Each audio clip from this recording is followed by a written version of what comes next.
Numbness was a mercy I hadn't appreciated until it started to fade. For the last 3 hours, walking through the whiteout conditions of a New York blizzard had felt like being slowly encased in concrete. My knees were locking up with every step, the joints stiff and grinding, while the wind didn't just blow, it screamed down the avenues, carrying ice shards that scoured any exposed skin raw. People called this the storm of the century, a meteorological event that had paralyzed the city that never sleeps. The subways were down, the buses were buried, even the emergency sirens had fallen silent, choked off by the sheer volume of snow piling up against the brownstones. For most people, this was an inconvenience, a reason to stay inside with hot cocoa and Netflix. For me, Chloe Evans, formerly a senior investigative journalist and currently a woman with exactly $3 and a frozen granola bar to her name, this was a death sentence. I stumbled, my shoulder hitting the brick wall of an alleyway to keep from falling face first into a drift that was already waist-high. If I fell, I knew I wouldn't get back up. That's how it happens. You sit down for a second just to rest. The cold stops hurting, and you drift off into a sleep you never wake up from. "Keep moving, Evans," I muttered. But the words were snatched away by the gale before I could even hear them. My lips felt like cracked porcelain. I needed shelter. The homeless shelters were at capacity 3 days ago when the temperature first dropped. The subway grates, usually a source of steam and warmth, were capped with ice or guarded by police trying to clear the streets. I was 26 years old. I had a degree from Columbia. I had broken stories that sent corrupt senators to prison, and I was going to die frozen to death behind a dumpster in Tribeca because I had looked too closely at the Albanian mob. That was when I saw it. It was a beast of a machine, a matte black SUV idling at the mouth of the alley.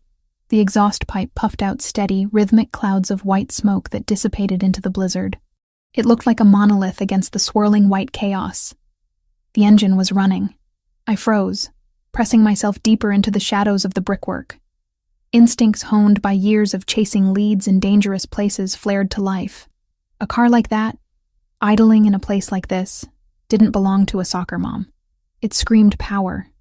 It screamed danger. The tint on the windows was so dark it looked like Vantablack, absorbing the scant light from the street lamps. But then the wind shifted, hitting me with a fresh assault of sub-zero air that cut right through my threadbare coat. A coat that had been stylish 2 months ago, but was woefully inadequate for the apocalypse happening around me. My body convulsed, a violent shiver that rattled my teeth so hard I thought they might crack. I looked at the car again. The heat coming from that engine block distorted the air around the grille. It was a choice between a probable bullet and a definite freezing death. I chose the probability. I forced my legs to move, wading through the snow. My boots were soaked through, my toes long past the point of pain, existing only as heavy, useless weights at the end of my feet. I approached the rear passenger side, keeping low, praying the driver was distracted by his phone or the storm. I reached into the deep pocket of my coat. My fingers were stiff, clumsy claws, but they found the thin, flat strip of metal I'd been carrying since I lost the apartment. It was a lock shim, a tool of the trade I'd picked up from a source named Ricky the Rat, back when I was investigating chop shops in Queens. I had never used it to steal, only to verify how easy it was for a story. Now, it was my key to survival. I reached the door handle.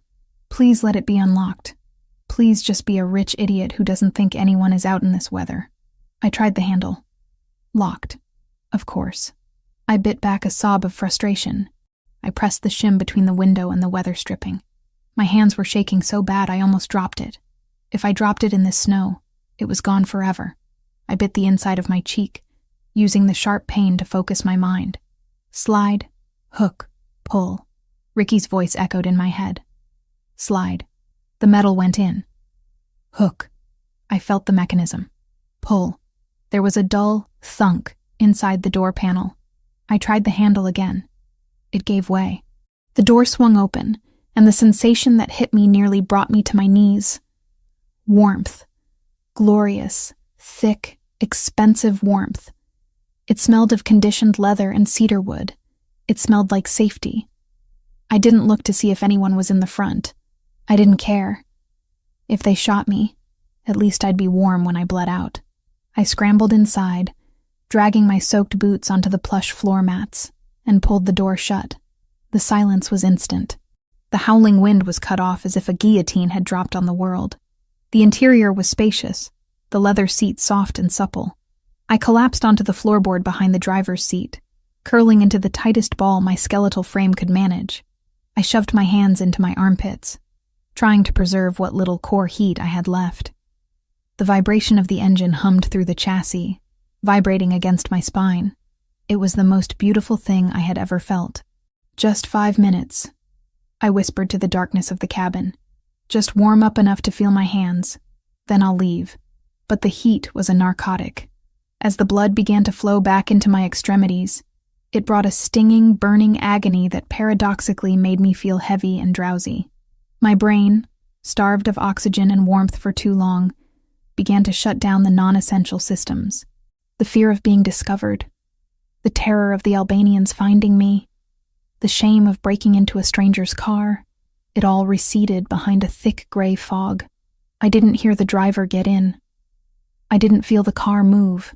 The last thing I registered was the smell of cedarwood and the rhythmic hum of the engine, before the blackness took me completely. Waking up was violent. It wasn't a slow drift into consciousness. It was a jarring snap, like a rubber band hitting bare skin. My eyes flew open, but my brain couldn't process the data. I wasn't moving. The engine hum was gone. The air was still warm, but different. It smelled of oil, polished concrete, and that sterile ozone scent of high-end electronics. I was still curled up on the floor of the SUV.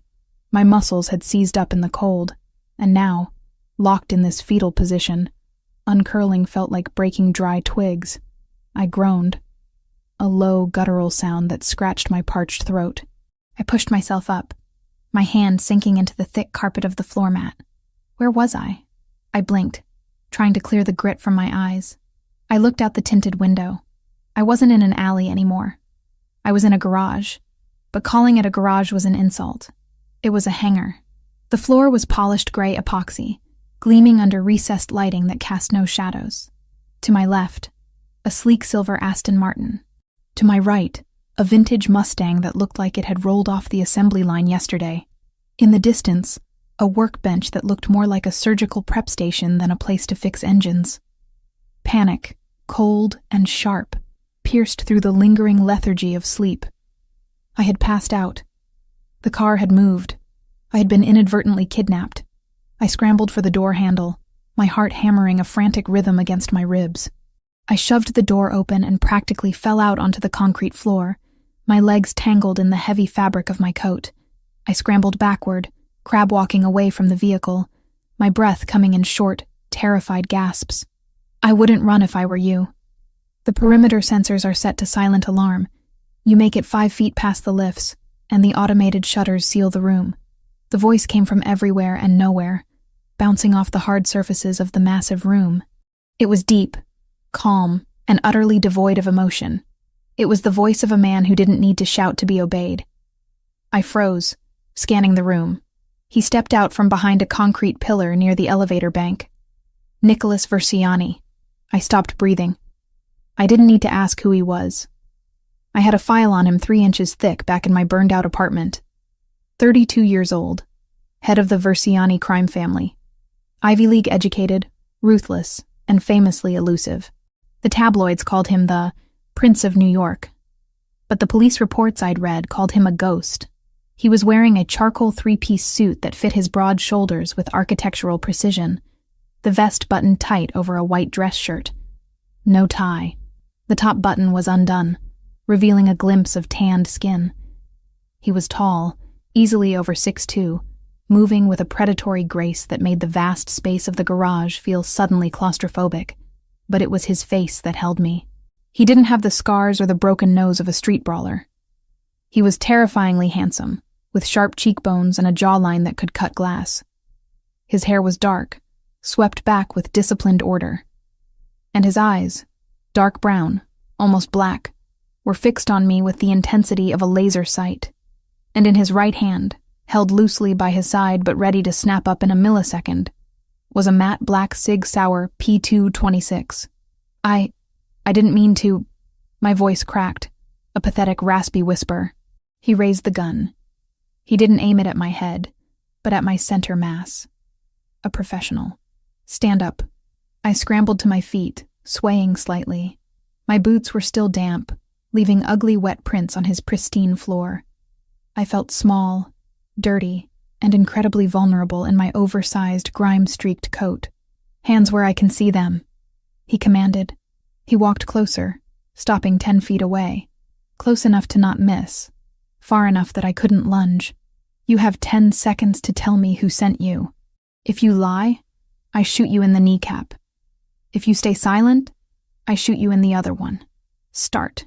No one, I said, my voice gaining a fraction of strength. I broke in for warmth. I didn't know the car would move. Lie, he said simply. The barrel of the gun dipped slightly. You used a shim to bypass the lock on a reinforced armored vehicle in under 20 seconds. You hid in the blind spot of the rearview mirror. You're a professional. I'm a journalist, I blurted out. One of his perfectly arched eyebrows ticked upward, a microscopic crack in his armor. A journalist. That's a new cover. Usually it's confused tourist or drunken mistake. Journalist is creative. My name is Chloe Evans, I said, rushing the words out. I worked for the Tribune until 3 weeks ago. I cover organized crime. I know who you are, Mr. Versiani. He didn't blink. Knowing who I am isn't an insurance policy, Miss Evans. It's a liability. You're trespassing in a secure facility of a man who has many enemies. You're wearing rags, yet you bypassed a $60,000 security system on my car door.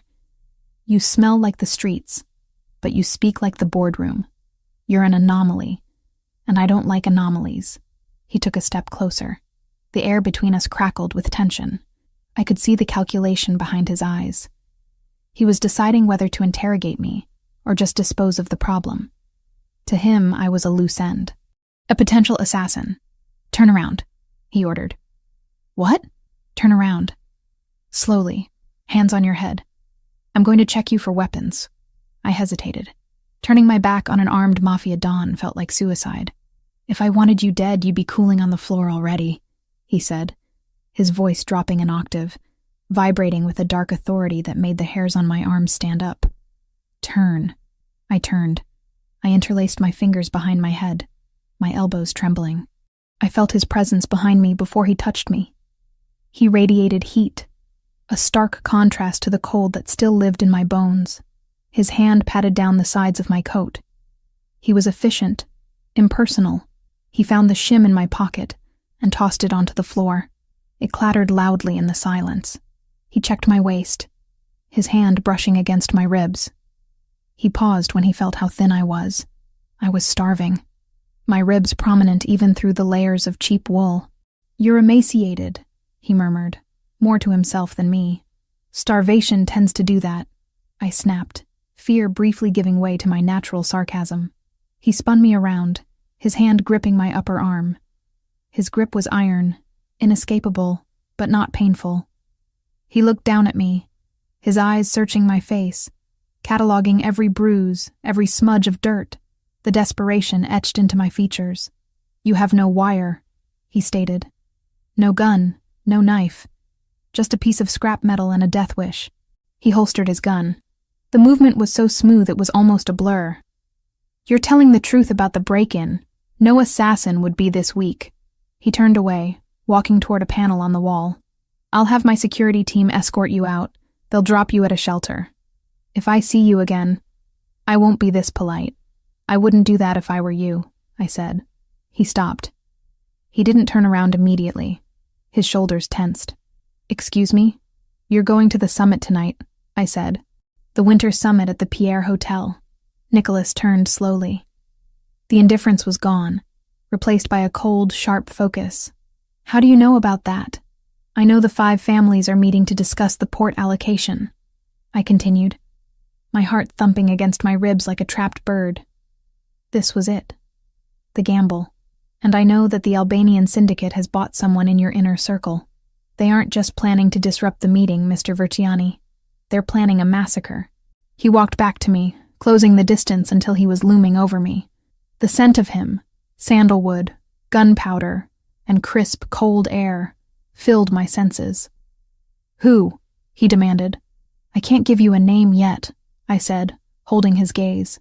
It took every ounce of willpower I had not to look away from those abyss-like eyes. "But I have the proof. Encrypted proof. Where is it?" "Safe," I lied. It wasn't safe. It was in a locker that I hadn't paid for in a month, and the contents were likely to be tossed any day. But he didn't need to know that. "If you throw me out into that snow, or if your security team hands me over to the cops, that proof disappears. And tonight, you walk into a trap blind." He studied me. For a long, agonizing minute, the only sound in the garage was the ventilation system humming overhead. He was dissecting me, looking for the lie, weighing the risk. I saw his gaze drift to my hands, which were blue-tinged and shaking, then to my eyes, which I forced to remain steady. "You're blackmailing me," he said softly. "In my own house, while looking like you're about to collapse from hypothermia." "I'm negotiating," I corrected him. "I was an investigative journalist, Nicholas.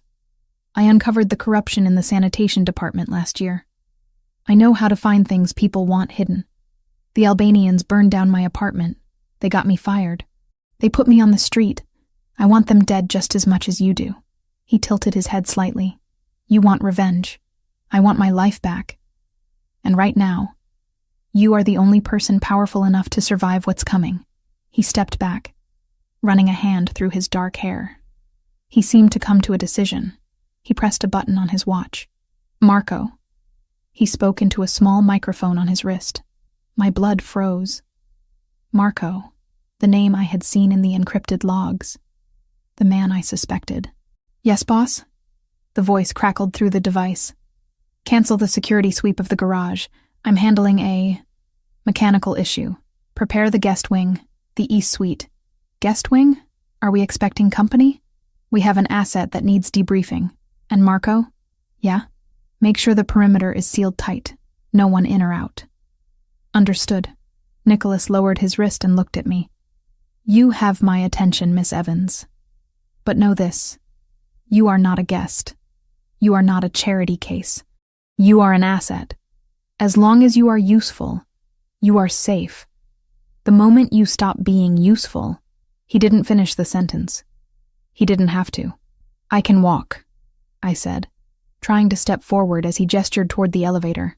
My legs, however, disagreed. The adrenaline that had sustained me during the confrontation evaporated, leaving behind the crushing weight of exhaustion and malnutrition. My knees buckled. The concrete floor rushed up to meet me. I braced for the impact, but it never came. Strong arms caught me before I hit the ground. Nicholas had moved with supernatural speed. One arm hooked around my waist, the other under my knees, scooping me up as if I weighed nothing. "Put me down," I mumbled, though my head was spinning so fast the room was a blur. "I can walk. You can barely stand," he said flatly. He didn't sound concerned, just factual. He turned and carried me toward the elevator. I was pressed against his chest. I could feel the hardness of his muscles beneath the fine wool of his suit. I could hear the steady, slow beat of his heart. It was infuriating. I was a strong, independent woman who had stared down corrupt politicians, and now I was being carried like a child by the head of the Mafia. But as the elevator doors slid open and he stepped inside, the warmth of his body seeping into my frozen frame, I couldn't fight the wave of relief that crashed over me. I wasn't in the snow. I wasn't alone. He looked down at me, his face unreadable. "You said you have proof." "I do," I whispered, fighting to keep my eyes open. "Good," he said. The elevator began to rise. "Because if you're lying, the snow will be the least of your problems." He shifted his grip slightly, pulling me closer to his chest to fit through the doors. For a split second, his chin brushed against my forehead. The contact sent a jolt through me that had nothing to do with the cold. "I'm keeping you now," he murmured, the words low and vibrating through his chest against my ear. "What?" I asked, unsure if I had heard him correctly through the haze of exhaustion. "Until I verify your intel," he said, his voice returning to its professional, cold tenor. "You belong to the family. No one touches you. No one speaks to you. You are mine to deal with." The elevator chimed. The doors opened to a hallway that looked more like a museum than a home. I had survived the blizzard. I had survived the break-in. But as Nicholas Versiani carried me into the heart of his fortress, I realized the real danger was just beginning. I had traded the indifference of nature for the focused attention of a predator, and God help me, I felt safer in his arms than I had felt in 3 years. "Don't get comfortable, Evans," he said, stepping into the corridor. "I never do," I replied, and let the darkness take me again. The elevator ascent was smooth, a seamless glide that defied gravity, but my stomach still lurched with every floor we passed. Being held against Nicholas Versiani's chest was a study in contrasts. The expensive wool of his suit scratched softly against my frozen cheek, while the heat radiating from him felt like a furnace against a block of ice. I tried to hold myself stiff, to maintain some shred of dignity, but my body betrayed me. I was melting into him, my shivering subsiding into occasional violent tremors that I couldn't control. He didn't speak. He didn't look down. He held me with an indifference that was more terrifying than aggression would have been. To him, I wasn't a woman. I was a package. Volatile cargo that he hadn't decided whether to store or incinerate. The doors slid open with a soft chime that sounded too loud in the silence. We weren't in a hallway anymore. We stepped directly into a space that screamed power. It was an office, but calling it that felt like a reduction. It was a command center encased in glass and steel, overlooking the white abyss of the storm-lashed city. The lighting was low, amber and warm, contrasting with the blue-gray violence swirling outside the floor-to-ceiling windows. Nicholas walked across the room, his footsteps muffled by thick, dark rugs. He didn't take me to a chair. He bypassed the massive mahogany desk and deposited me onto a leather sofa that probably cost more than my college education. He didn't feature gentleness in his repertoire. He dropped me, not hard enough to bruise, but with enough finality to show he was done carrying the burden. I sank into the leather, the sudden lack of his body heat making me gasp. "Stay," he commanded. He walked to a wet bar in the corner, poured a glass of amber liquid, and downed it in one swallow. Then he turned to me. The gun was gone, tucked away somewhere in that perfectly tailored suit. But the threat remained. "You mentioned a bomb," he said, his voice level. "Start talking." I struggled to sit up. My limbs felt heavy, disconnected, like they belonged to someone else. The pins and needles of returning circulation were starting to prick at my fingers and toes, a sharp, stinging pain that made me wince. "I need water," I croaked. My throat felt like it was lined with sandpaper. Nicholas stared at me for a long beat. He was assessing if this was a stalling tactic. Apparently deciding it wasn't, he poured a glass of water from a crystal carafe and brought it over. He didn't hand it to me. He placed it on the low table in front of me, forcing me to reach for it. A test of motor function. My hands shook violently as I grasped the glass. Water sloshed over the rim, cold against my fingers. I managed to bring it to my lips, drinking greedily. The cool liquid hit my empty stomach like a stone, but it cleared the fog in my head just enough to think. "The bomb," he repeated. He leaned against the edge of his desk, crossing his arms. His biceps strained against the fabric of his white shirt. "You have 30 seconds before I call Marco back and have him take you to the basement. And trust me, the basement doesn't have heated floors. It's not a literal bomb," I said, putting the glass down with a clink. His eyes narrowed. The temperature in the room seemed to drop 10 degrees. "You lied to me. I used a metaphor to keep you from shooting me in the head," I corrected him, my voice gaining a little traction. "But the effect will be the same. Explosive. Destructive. And you won't see it coming until the shrapnel is already tearing your empire apart." He moved. Fast. One moment he was leaning against the desk. The next he was towering over me, his hands planted on the back of the sofa, boxing me in. "I don't like riddles, Miss Evans. And I don't like liars. Give me one reason why I shouldn't throw you back out into the snow right now." "Because I know who the traitor is," I said, locking eyes with him. It took everything I had not to flinch. His eyes were dark voids, intelligent and merciless. And I know that tonight, at the Winter Summit, the Albanian syndicate isn't just planning to disrupt negotiations. They're planning a decapitation strike. They're going to kill the heads of the 5 families. All of them. Starting with you." Nicholas didn't recoil. He didn't gasp. He went perfectly still. It was the stillness of a predator recognizing a scent on the wind. He stood up slowly and walked around his desk. He tapped the surface of a sleek computer monitor, the screen flaring to life. "Chloe Evans?" He read aloud as he typed. "Investigative journalist for the Tribune, specialized in organized crime corruption. Last byline 3 weeks ago. Fired for unethical conduct and fabrication of sources." He looked up at me, a cruel smirk playing on his lips. "Fabrication of sources. That's not a glowing recommendation for your credibility." "I didn't fabricate anything," I snapped, anger momentarily overriding my fear. "I found a ledger, a dual bookkeeping system that linked the sanitation department's sudden budget surplus to money laundering for the Albanians. My editor refused to run it, said I needed more proof. 2 days later, my apartment caught fire. The fire marshal called it faulty wiring. The next day, the Tribune fired me for a story I never even submitted. The Albanians have reach, Mr. Versiani. You know that better than anyone." Nicholas watched me, his fingers drumming a silent rhythm on the desk. He was weighing my words against his instincts. He knew how the game was played.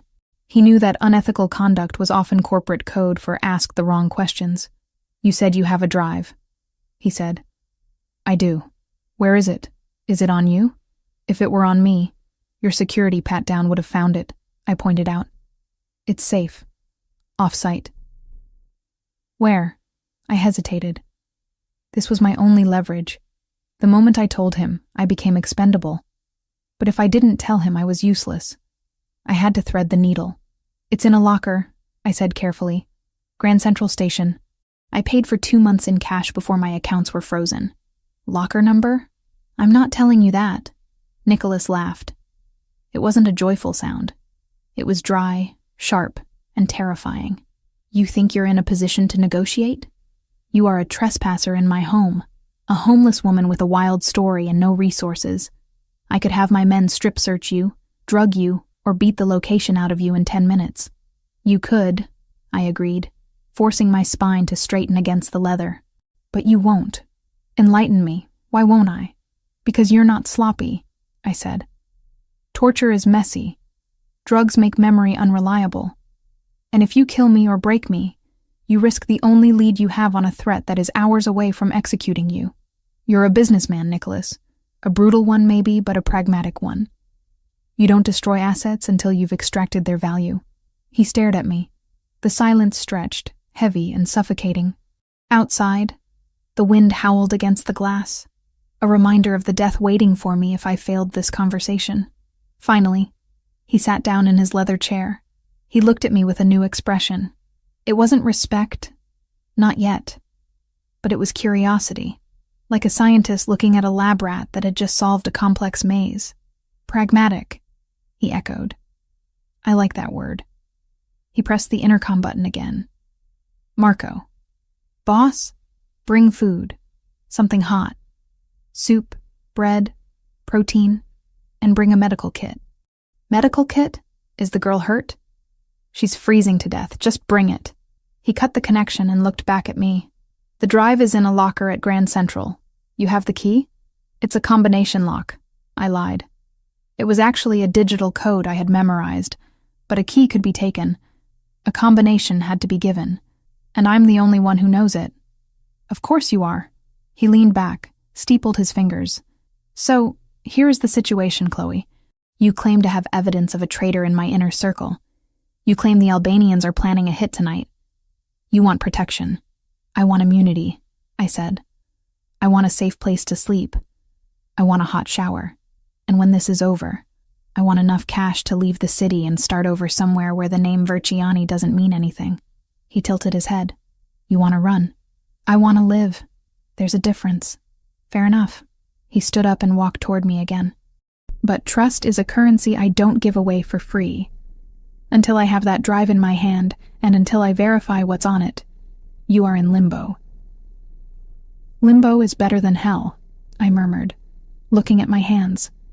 They were still dirty, the nails broken, the skin red and raw. The doors to the office opened. A man walked in. "Marco." I stiffened, He was older than Nicholas, broader, with a face that looked like it had been chiseled out of granite.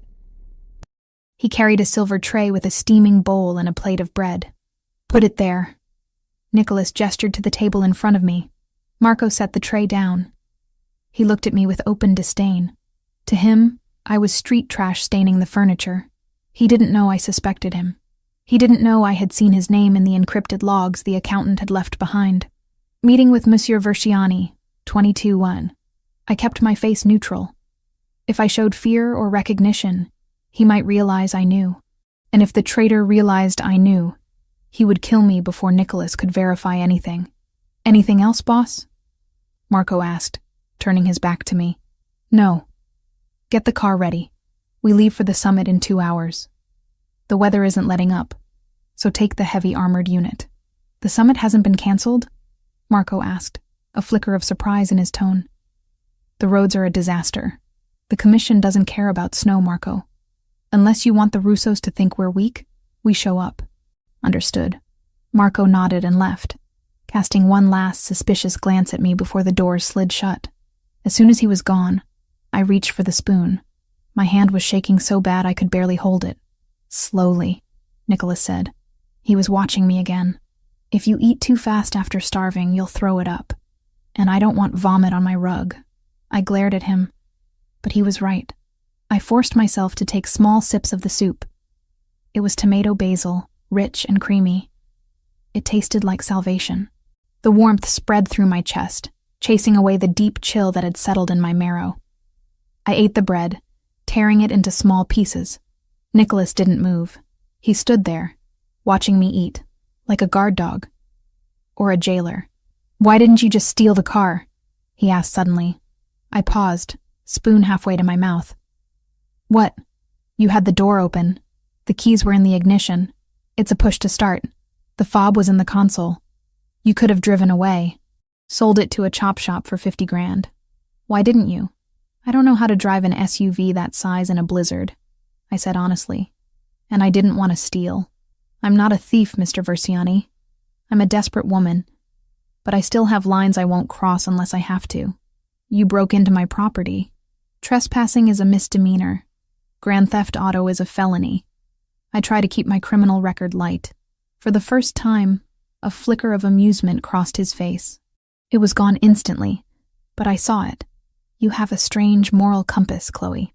It's the only thing I have left." I finished the soup. The energy was returning to my body, but with it came the exhaustion. My adrenaline was crashing. My eyelids felt heavy. "The drive," Nicholas said, bringing us back to business. "How do we get it?" "We don't," I said. "Not in this weather. The station will be on lockdown. And if the Albanians are watching me, which they are, they'll be watching the transit hubs. So we wait. We wait for the storm to break, or for you to give me a secure way to retrieve it." Nicholas walked to the window, looking out at the whiteout. "I don't have time to wait. The summit is tonight. If there is a hit planned, I need to know the details now. I told you the target. You. The heads of the families. That's vague. I need names. I need logistics. Who is the shooter? How are they getting past security? Who let them in? I can give you the how," I said. "But to prove the who, I need the drive. It has the bank transfers, the communication logs. It links your insider to the Albanian payroll." He turned back to me. "My insider." "Yes. You're very confident that one of my men turned. Loyalty is expensive, Nicholas, and everyone has a price. The Albanians are offering a lot of money for your head." He walked over to me, stopping just inches from my knees. He reached out and tilted my chin up with his forefinger. His skin was warm, his touch electric. I stopped breathing. "If you are playing me," he said, his voice dropping to a whisper that was more terrifying than a shout. "If this is a distraction, or a trap, there is no hole deep enough on this earth for you to hide in. I will find you, and I will make you wish the cold had taken you. I'm not playing you," I whispered back. My heart was pounding so hard I felt dizzy. "I'm betting my life on you. Don't make me regret it." He stared into my eyes for a long moment, searching for deceit. Then, abruptly, he let go of my chin and straightened up. There's a bathroom through that door. He pointed to a concealed panel in the wall. There are clean clothes in the cabinet. They belong to my sister. She leaves things here when she visits. They should fit you. Shower, change, burn those rags you're wearing. And then? And then you sit here and you wait. You don't touch the computer. You don't touch the phone. You don't go near the windows. You're leaving me here alone? No, I'm leaving you here guarded. My men will be outside the door.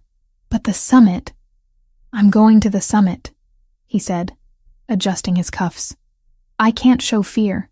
If I don't go, the Albanians win without firing a shot. But I'll go prepared. Nicholas, I said, using his name without thinking. If the traitor is who I think it is, he'll be there, right next to you. He paused at the door. Then I suggest you pray I survive, Chloe. Because if I die tonight, the men who come to clean this office won't be as patient as I am. He punched a code into the keypad by the door. A heavy locking mechanism engaged with a distinct metallic clank. He looked back at me one last time. The expression on his face was possessive, dark, and utterly resolute. Until I verify this drive, you don't leave this room, he said. You broke into my car to survive? Fine. You got what you wanted. You have shelter, you have food, and you have me. He stepped out, the glass doors sliding shut and locking automatically. I'm keeping you now, he said through the glass, his voice muffled but clear. The heavy privacy shades descended over the glass walls, sealing me in. I was alone. I was warm. My stomach was full, and I was trapped in the penthouse of the most dangerous man in New York, waiting for a massacre to start. I stood up on shaky legs and walked toward the bathroom. I needed to wash the grime of the streets off my skin. I needed to think. I had bought myself time. But as the hot water hit my skin a few minutes later, stinging and wonderful, I realized I hadn't just bought time. I had sold myself to Nicholas Versiani. And looking at the expensive shampoo and the plush towels, I wasn't sure if I was a guest, a prisoner, or a prize he had decided to claim. But one thing was certain. The man didn't bluff. He was keeping me. And deep down, in a place I didn't want to acknowledge, the thought didn't terrify me as much as it should have. It felt like leverage. I turned off the water, wrapped myself in a towel, and looked at my reflection in the steamed-up mirror. The scared, freezing girl from the alley was gone. In her place was someone else. Someone who had just entered the lion's den and decided not to run, but to tame the beast. Game on, Nicholas, I whispered to the glass. I walked out into the office to wait for the storm, both the one outside and the one I had just unleashed, to break. I moved to the desk, ignoring his orders not to touch anything. I didn't turn on the computer. I just looked at the notepad he had been writing on before I woke up. It was a list of names, capos, lieutenants, and next to Marco's name, there was a small, almost invisible question mark. He knew, or he suspected. My heart skipped a beat. If he suspected Marco, why was he keeping him close? Strategy. Keep your friends close, and your enemies closer. Nicholas Versiani was smarter than I thought, and that made him infinitely more dangerous. I sat back down on the leather couch, pulling the heavy blanket he had left there around my shoulders. I wasn't going anywhere. For better or worse, I was part of the family now. The hot shower had been a deceptive luxury, washing away the grime of the streets, but replacing the physical cold with a deeper, internal chill. I had donned the clothes Nicholas Versiani had provided, a soft cashmere sweater, a deep, rich cranberry color, blessedly not navy blue, and a pair of black velvet trousers that, surprisingly, fit my thin frame. They were soft and warm, a deliberate cruelty. They reminded me of everything I had lost. I burned my old clothes in the antique fireplace of the East Suite's sitting room. Watching the filthy wool and torn denim catch fire was a symbolic act, reducing my last few weeks of misery into a wisp of smoke. Nicholas had been gone for 40 minutes. 40 minutes of pacing the plush rug, mapping the room, and fighting the urge to smash the privacy shields covering the massive windows just to see the storm again. I was trapped, not by bars, but by walls of marble, glass, and armed men waiting silently outside the only door. I finally settled down at the large dining table, clearing the surface of a stack of financial reports Nicholas had been reviewing. My attention was focused solely on the small, battered journalist's notebook I had retrieved from my coat pocket before burning it. This notebook contained the cryptic clues I needed. My journalistic instincts, dormant for weeks under the weight of fear and hunger, surged back to life. I was no hacker, that was true, but I was an investigative journalist. My job wasn't coding, it was deduction. Part 3, worry of my plan was clear. Break the password for the encrypted drive using only my wits, and confirm the betrayal before Nicholas walked into the ambush. The drive held the key, a set of secure communication logs and bank transfers. My source, the accountant who worked for the Albanian syndicate before they silenced him, had been extremely paranoid. He had told me, "They'll find the drive, Chloe, but they'll never guess the phrase. It's a memory. It's what I lost." I pulled out my notebook. On the last page, there was a series of random, seemingly unrelated jottings. SF, RN, 38K, October 12th, the last one. Loyalty is built on shared debt, not shared blood. Rosemary. I stared at the notes.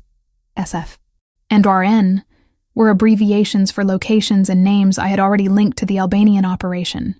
SF was Santini's Flowers, the front where the money was laundered. RN was the name of the Albanian middleman. The key was, "It's a memory. It's what I lost." The accountant, I recalled, was always talking about his family. His wife, Rosemary, had died a year ago.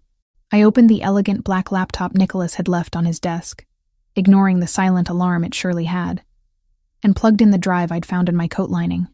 The encryption program launched immediately, demanding a passphrase. I tried common combinations: Rosemary's full name, her date of birth, their anniversary. All failed. I went back to the cryptic notes. October 12th, the last one. What happened on October 12th? The day the accountant last transferred money? The day he decided to turn against the Albanians? Then it hit me. The accountant had been a devout Catholic. October 12th was the anniversary of his wife's death. But what if the last one wasn't about the wife? What if it was about the money? The accountant had been forced to launder money for the Albanians to pay for Rosemary's protracted illness. The debt was shared. Loyalty is built on shared debt, not shared blood. The passphrase wasn't sentimental. It was practical, a monument to the financial ruin that had cost him his wife and his soul. I thought about the money. 38K, the final medical bill. The sum he had to pay before the Albanians released his debt, but too late to save her. I typed carefully, my fingers hovering over the keys. Rosemary 38, key. Access granted. A rush of adrenaline washed over me, stronger than any hot cocoa. I had done it. My deduction, my memory of the case details, had won against a powerful encryption. The screen flooded with data, thousands of lines of code, transfer receipts, and, most importantly, secure server communication logs. I ignored the numbers, focusing on the names and dates. I quickly cross-referenced the Albanina communications with the Versiani internal log structures. And there it was, glaringly obvious. A series of encrypted messages detailing the location of the Winter Summit and the names of key Versiani personnel, all forwarded from an internal server to an unknown, untraceable Albanian address. The sender's IP was masked, but the account login wasn't. It belonged to the user, M.V.K., Marco Versiani, Nicholas's cousin and consigliere. The blood ran cold in my veins. The man who had been in this very room just 40 minutes ago, the man who had looked at me with such contempt, was the viper in Nicholas's nest. I hadn't just suspected him. I had the proof. The logs detailed the final plan. The assassins would be disguised as catering staff. They would use the confusion of the sudden blizzard, which had, thankfully, begun to abate, allowing the summit to proceed, to breach the security perimeter, knowing the usual routes would be slower due to the weather. The attack was scheduled for 8 p.m. I glanced at the antique clock on the mantelpiece. 7:30 p.m. 30 minutes. Nicholas had left. He was driving straight into the trap, escorted by the very man who was feeding the target information to the enemy. Panic threatened to overwhelm me. I couldn't just sit here and wait. My utility was about to expire, and if Nicholas died, Marco would ensure I was eliminated as a liability, proving I was right. I wasn't just saving Nicholas. I was saving myself. I needed to get out of the office. I quickly copied the 3 most damning files: the final transfer receipt to an Albanian shell company, the user log of MVC, and the architectural blueprint of the summit ballroom with the attack zones marked, onto a small, easily concealable USB drive. I ejected the original drive and slammed the laptop shut. I ran to the concealed door leading to the bathroom, which led, I knew, to the back stairs. I tried the handle. Locked. I was sealed in. "Guard," I shouted, banging on the heavy wood. "I need to speak to Nicholas Verciani, now. It's urgent." Silence. Then, a voice through the speaker grill next to the door. Mr. Verciani left explicit instructions. "No interruptions, Miss Evans. He's in danger. You have to let me out. Marco is a traitor. The Albanian hit is set for 8 o'clock. More silence. Then a low chuckle. "You've been reading too many of those files, miss. Marco is the boss's right hand. Everything is under control." He would still log the disturbance. Protocol demanded every wild accusation be written down. But his tone made it clear he heard noise, not a real threat. They wouldn't believe me. The idea of the consigliere turning against the family was unthinkable to loyal soldiers. I had to get to a phone, a radio, anything. My eyes scanned the office. The windows were privacy shielded, but they were still windows. There was no direct phone line, only Nicholas's secure satellite connection device, which required a voice command I didn't know. My gaze landed on the desk. Nicholas had left behind his personal comms device, a small military-grade satellite radio unit. It was locked with a fingerprint scanner. I returned to the bathroom. I looked at the mirror, then at the used towel I had dried my hair with. An idea, desperate and insane, formed in my mind. I returned to the desk, grabbed the glass of water Nicholas had given me, and splashed a generous amount onto the silk fabric of the towel. I then took the towel and wiped the surface of the scanner, the exact spot where Nicholas's thumb would rest when activating it. It wasn't enough. The residual moisture wasn't enough to trick a biometric scanner. I needed a fresh sample. I remembered how intimately he had held me in the garage. His fingers had pressed against my arm, my chin. I had leaned against his chest. I searched the area where he had been standing, leaning against the desk. Nothing. Then I saw it.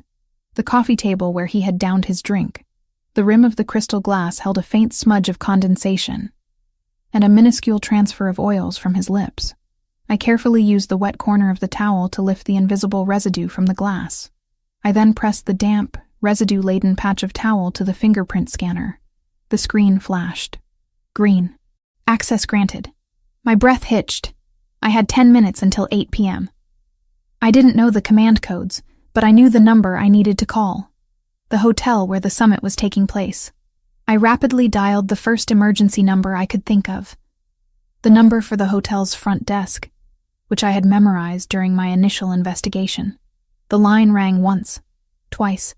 Finally, a flustered voice answered. "Pierre Hotel. How may I direct your call? We are experiencing heavy delays due to the blizzard." "This is not a drill. This is an emergency for the Verciani party," I barked, adopting the commanding clipped tone I used when chasing exclusive comments. "I am Verciani Intelligence. You need to get a message to Nicholas Verciani immediately. Tell him. The targets are compromised. The waiters are armed. Marco is the wire. Say that exact phrase. Now." "Ma'am, I don't..." "You have 30 seconds to save the lives of the most powerful men in this city. If you don't send that message, they will all die in a mass shooting. Now, before 8 p.m. I slammed the phone down. I had done what I could. The information was delivered.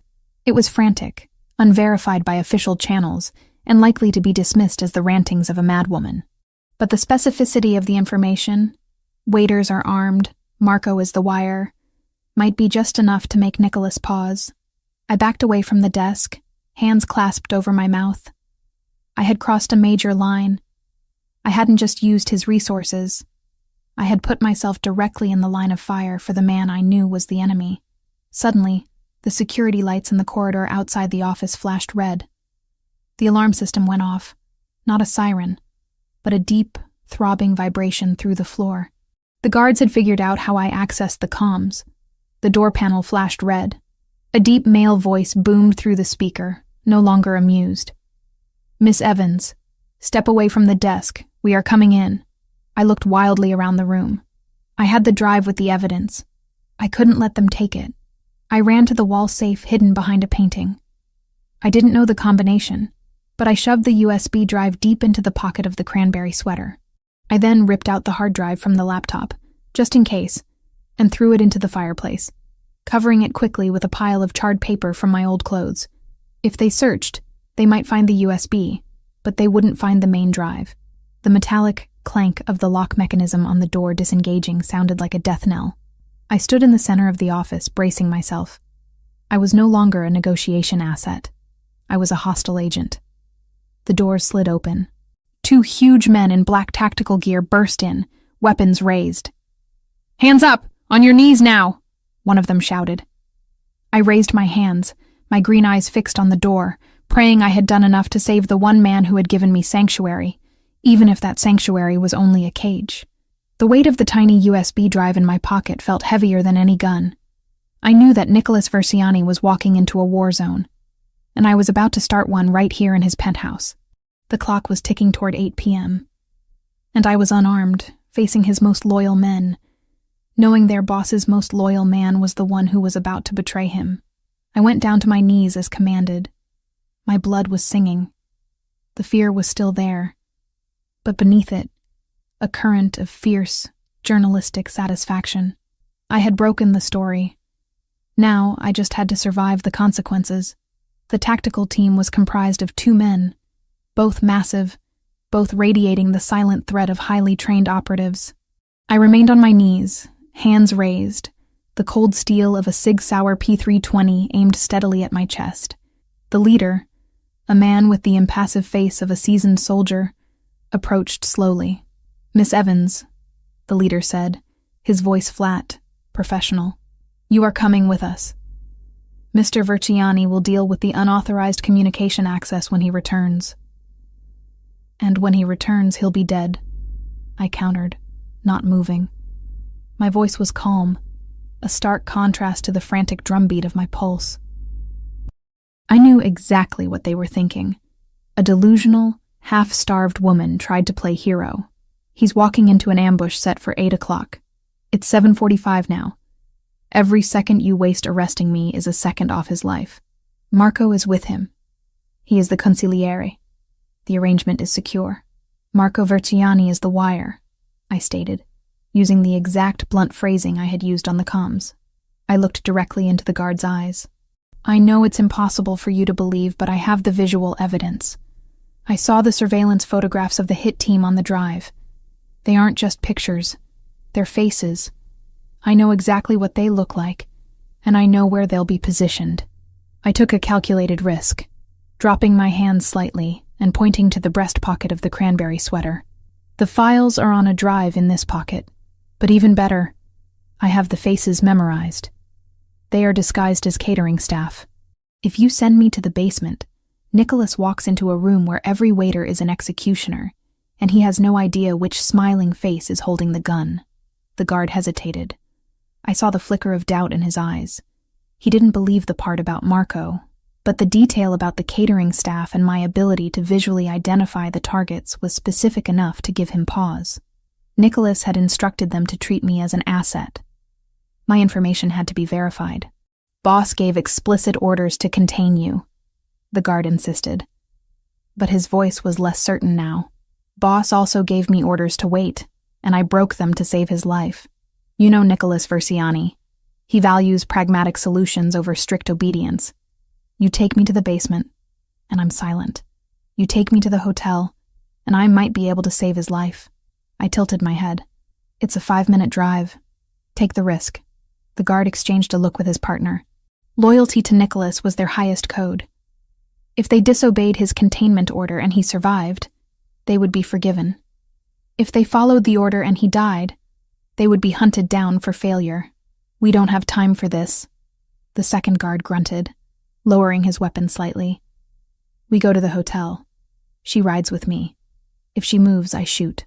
The first guard, who I later learned was named Daniel, nodded grimly. Retrieve the drive.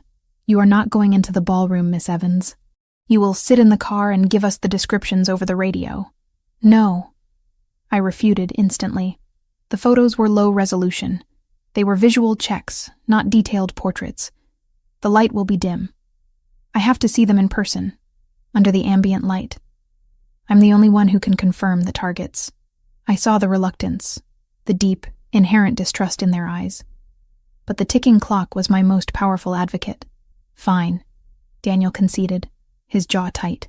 You sit in the observation balcony. You point, we move. No talking, no making a scene. If you try to run, we leave you to the Albanian cleanup crew. The agreement was struck. Daniel confiscated the small USB drive, checking its contents briefly on a secure tablet. He didn't have time to process the complicated financial logs, but the sight of the ballroom blueprints with X's marked on them was enough to validate my panic. The next few minutes were a blur of motion. I was hustled out of the East Suite, not as a captive, but as a critical piece of intelligence. We took the service elevator down to the sub-basement where the tactical vehicles were kept, a different fleet from the one in the main garage. The car we entered was a heavy, military-grade armored sedan, built to survive an IED. Not just a blizzard. The drive was terrifying. The blizzard had left the roads slick with black ice, but the driver didn't slow down. He wove through the deserted streets of Manhattan like a missile, the sheer weight of the vehicle providing just enough traction. I clung to the safety strap, my mind racing. I went over the faces in my head, rehearsing the features. The small crescent-shaped scar on the neck of the first man, the unusual gold earring on the second, the distinctive deep-set eyes of the third.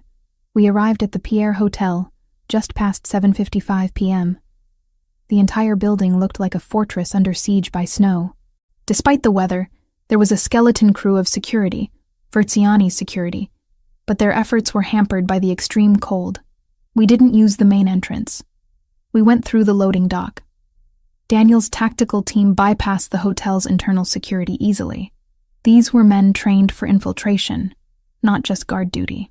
They moved with silent, efficient precision, dressed in their own tailored tuxedos that concealed their earpieces and the tactical vests beneath.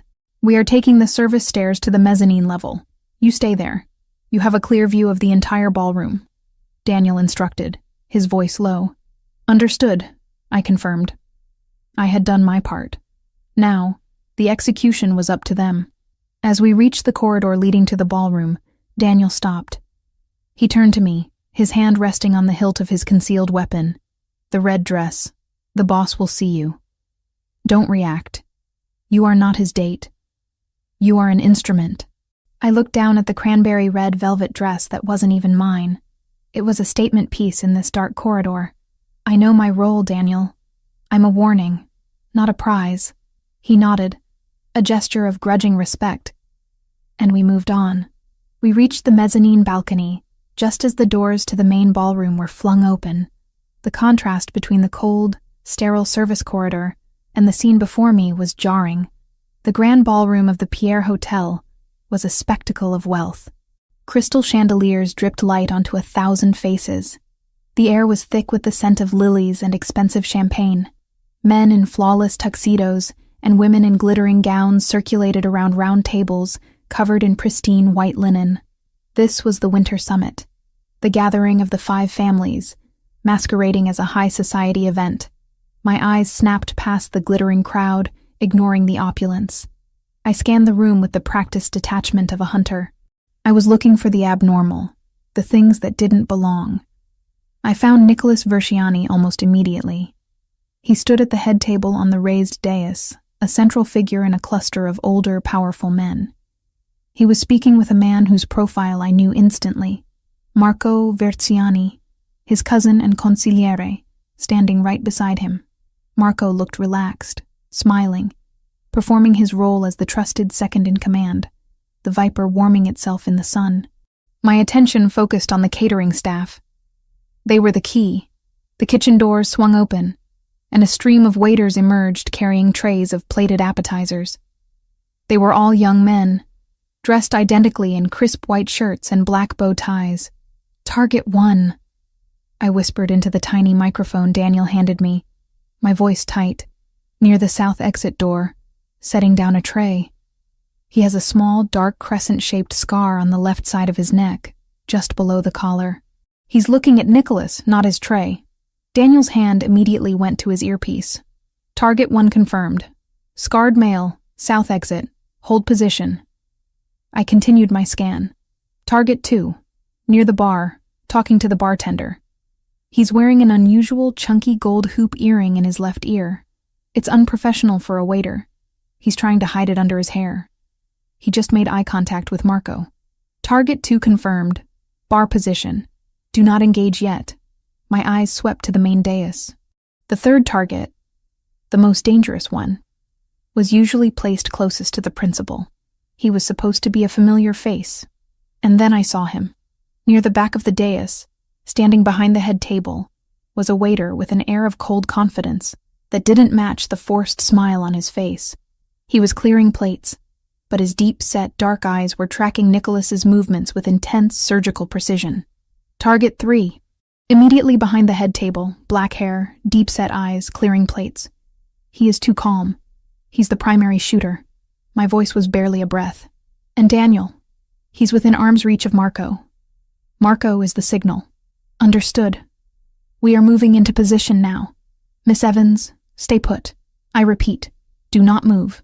I watched in horror as Marco raised his champagne flute, a gesture that was, in context, innocent. It was the signal.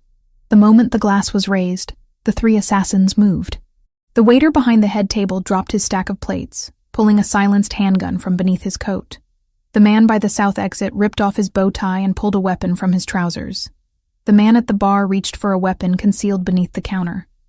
The first shot was a muffled pft, aimed directly at the head of the oldest capo, who was sitting next to Nicholas. Chaos erupted. Nicholas reacted with inhuman speed. He didn't drop to the floor like the others. He shoved the 2 capos nearest him off the dais and simultaneously swept Marco to the ground, using him as a temporary shield.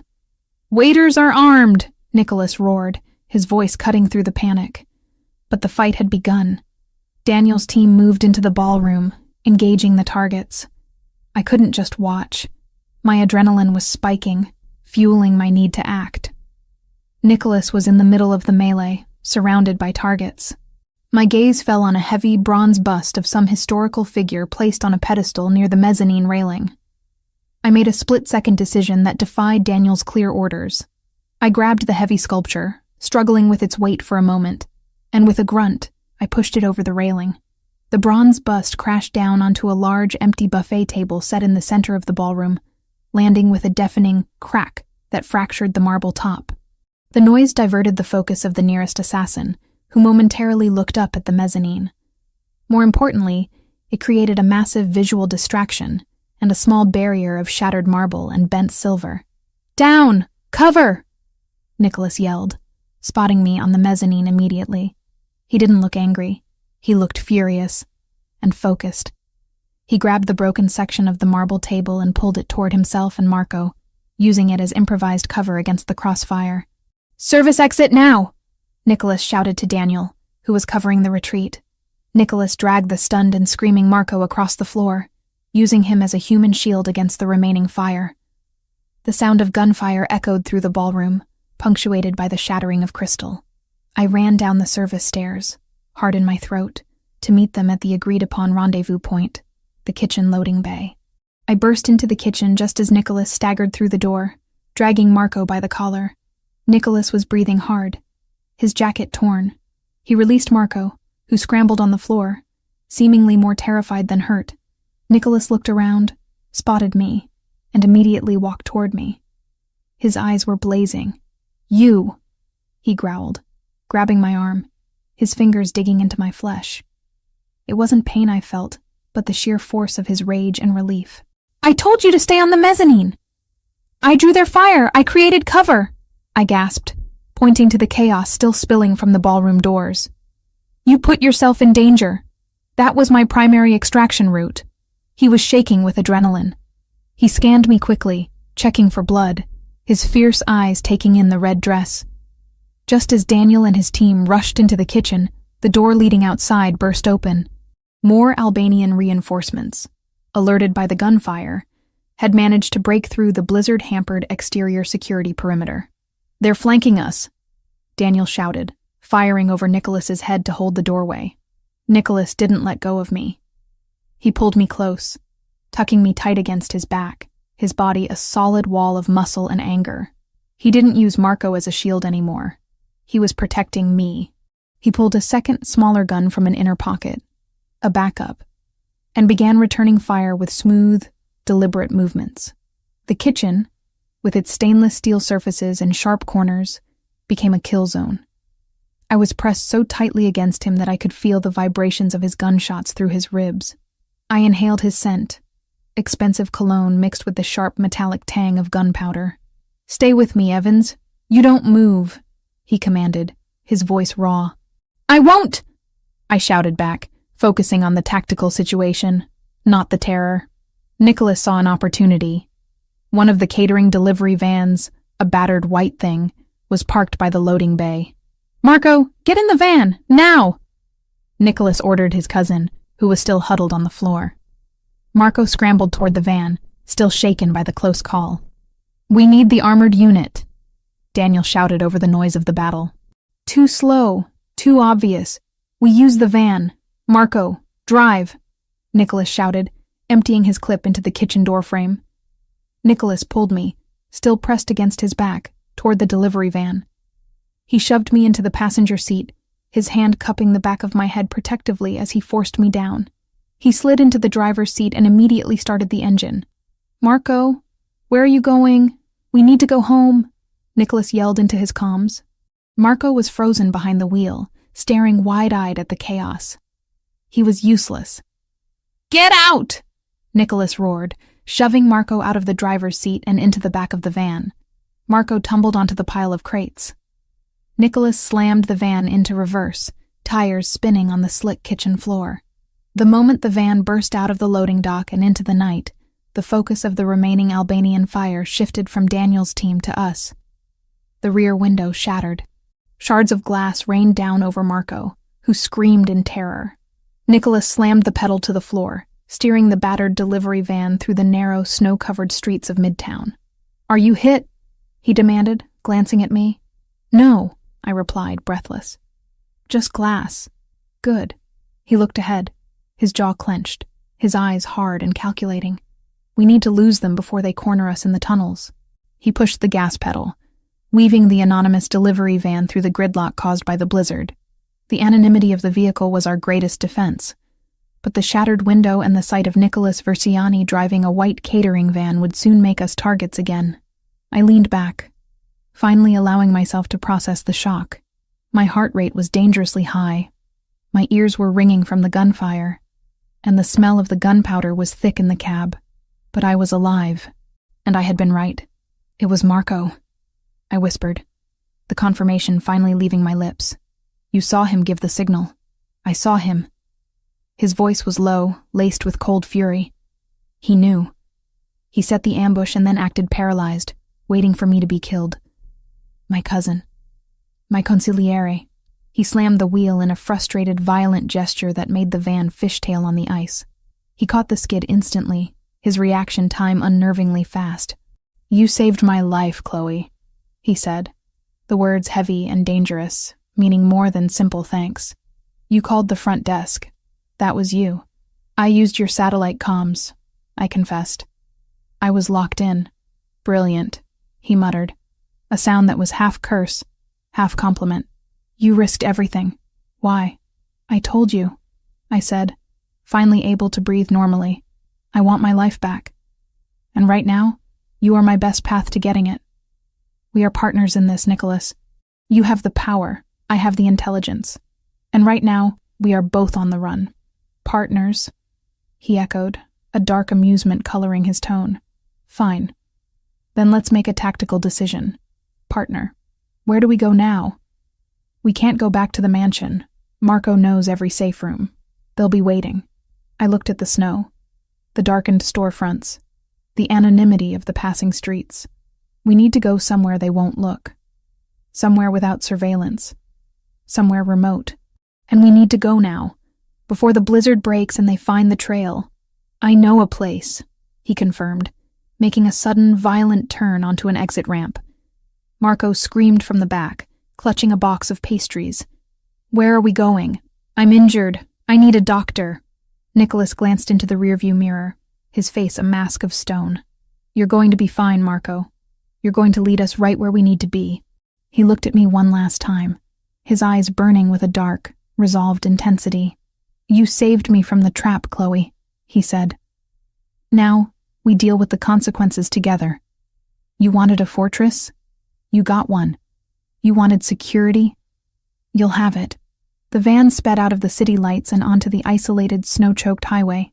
I glanced back at the terrified heap of Marco in the rear, then at the strong, capable profile of Nicholas Verziani. The chaos was over, but the reckoning had just begun, and I was exactly where I needed to be.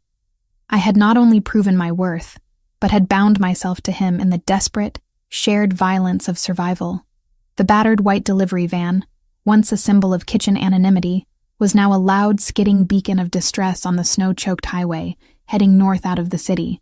The chase cars from the Albanian faction had been lost in the dense traffic jams leading out of Manhattan, but Nicholas Verziani drove with the fierce conviction that they would not be fooled for long. The cab of the van was a study in chaos and adrenaline. The freezing wind screamed through the shattered rear window.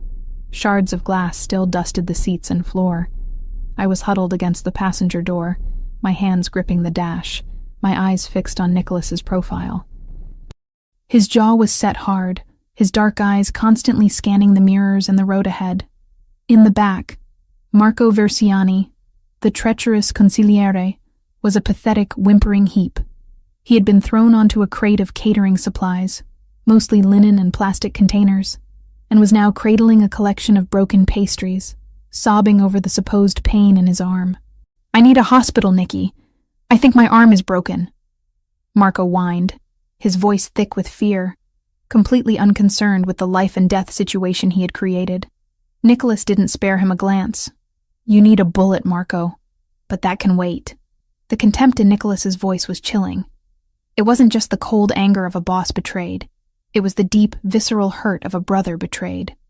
Marco was blood, and that made the treachery absolute.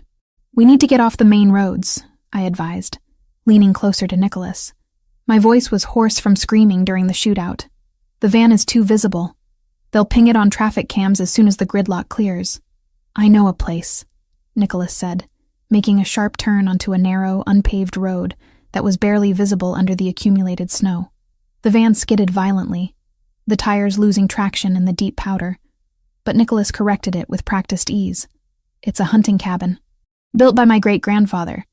It's not on any official record. No power lines, no cell service. Good, I responded, nodding. The isolation is our only defense. Marco knew every safe room in the city, but would he know a family relic like a hunting cabin? He hated the country, Nicholas stated, a cruel smile touching his lips. He thought it was beneath him, but he spent every Christmas there as a child. He knows it, and that's why we're going. I blinked. You're taking us to a place the traitor knows? It's a calculated risk, a partner, he explained, accelerating carefully up a winding hill. He knows the location, but he doesn't know the state of my mind. He thinks I'll hide in a mansion in Jersey. He'll never expect me to use the most exposed location I have. It buys us time. I didn't argue. His logic, cold and razor-sharp, was undeniably sound. My job was to assess intelligence.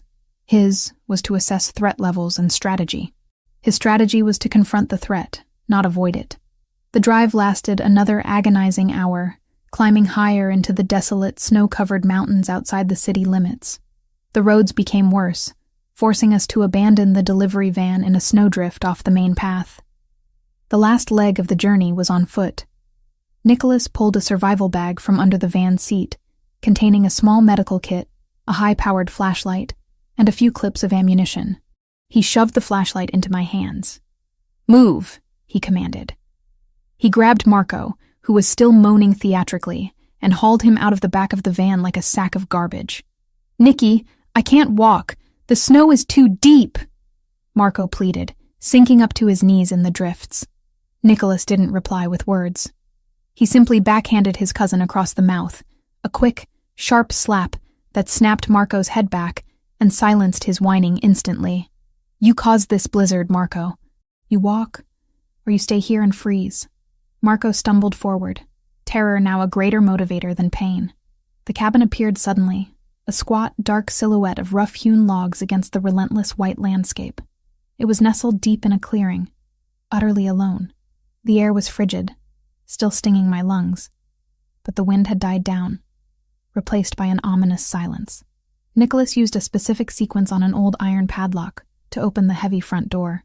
We tumbled inside, out of the snow. The interior was cold, dark, and utterly primitive compared to the Verciani mansion. A large stone fireplace dominated the main room. There was a rough wooden table, 2 iron beds covered in thick wool blankets, and the pervasive scent of pine and old wood smoke.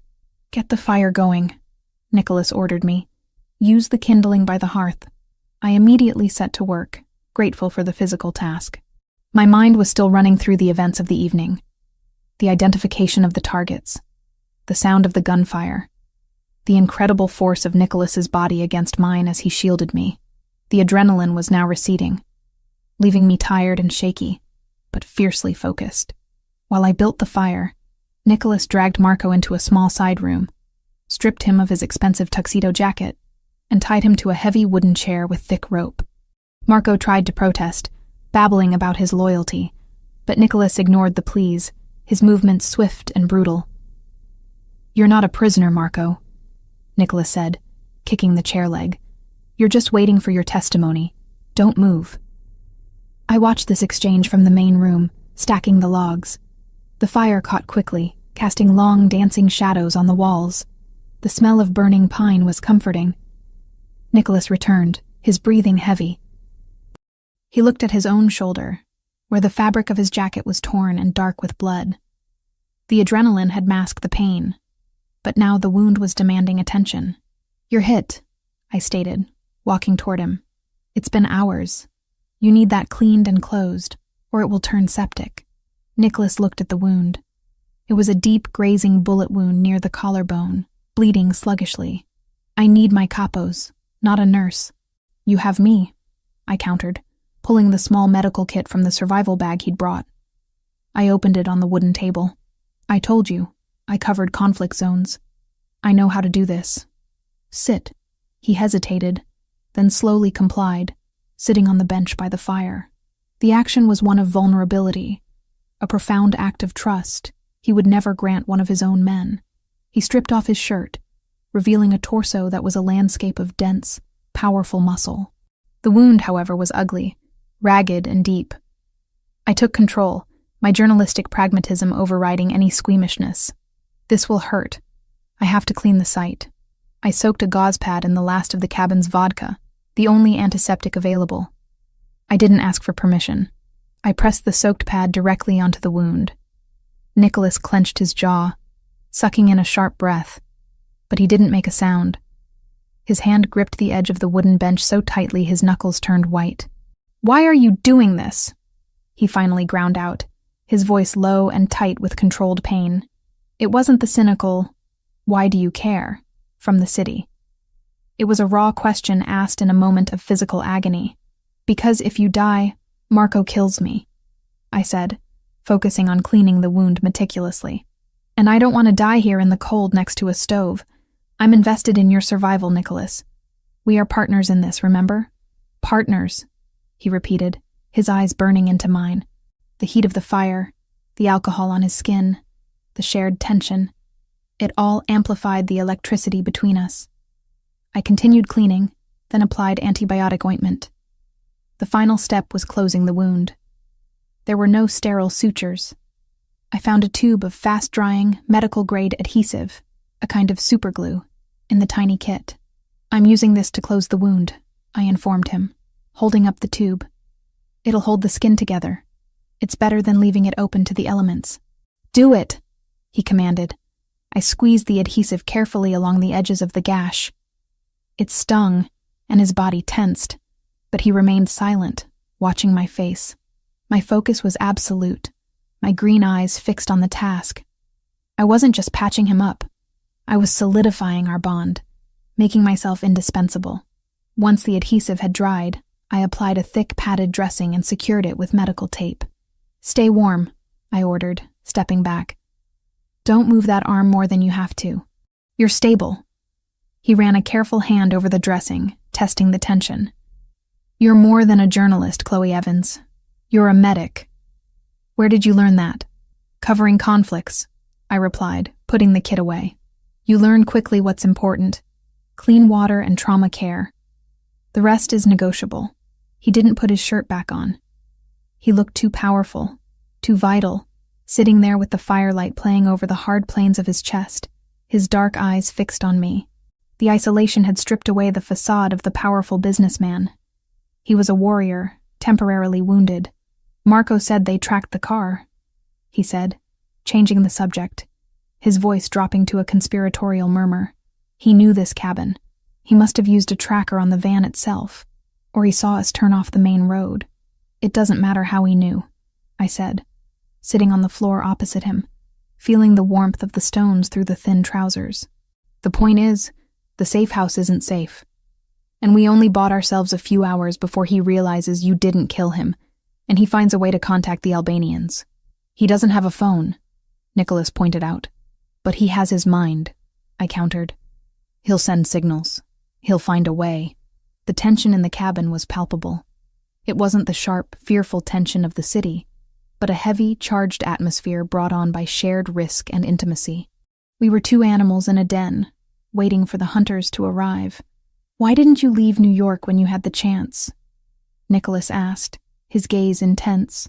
"When the Albanians burned your apartment, you should have run to the other side of the country. You had evidence. You could have gone to the FBI. The FBI is compromised," I replied instantly. That was the final story I was working on, linking the Albanina funds to the Bureau's pension fund. I had no money, no ID, and the people hunting me were global. Running sideways was pointless. I decided to run towards the biggest shield I could find. You.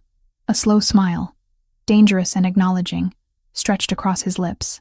"So you admit that your negotiation was always about protection. It was about survival," I corrected him. "You offered both. And I delivered what I promised, the truth about your traitor." I rose and walked over to the windows. They were small, leaded panes, still thick with frost. I rubbed a circle of condensation away, peering out into the silent, frozen darkness. "They'll be here by morning," I stated, stating the tactical truth. "We need a new plan.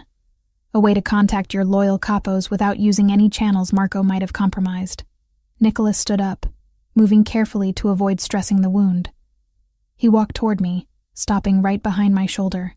The warmth of his body was immediately noticeable, a powerful, comforting presence in the icy room. "You're right," he murmured, "and I have a new plan, one that involves dealing with Marco now, not waiting for the morning." He reached out and gently took my hand, drawing me away from the window and back toward the fire. His touch, after the brutal events of the evening, was unexpected, a soft, deliberate caress. "But first," he said, his voice dropping to a low, seductive register, "we survived the night. We're partners, Chloe. We've proven we can survive a war zone. Now, let's see what we can build when the guns are silent."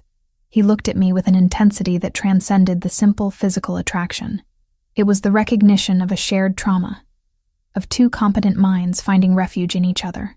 The fire crackled, warming the small, isolated space. Outside, the blizzard held the world captive. But inside the old cabin, the flames of a far more dangerous relationship were just beginning to catch. The cold was outside. The heat, the danger, and the shared survival were here, in the heart of the Versiani past. The most secure place, paradoxically, was the one that was about to be surrounded. The intense calm that had settled between Nicholas and me after I tended his wound was a dangerous illusion. It was the eye of the storm, not the end of the blizzard.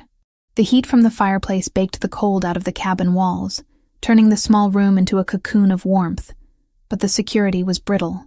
Marco Verciani, the traitor, was tied up in the next room, a constant, screaming reminder of the war that was coming to our door. We spent the time immediately following the medical triage in a tense, silent assessment of our surroundings.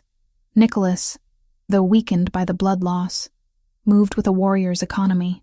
I, fueled by the soup and the successful application of my field medic training, felt sharp and focused. "They'll be here by morning," I stated, walking to the frost-covered window.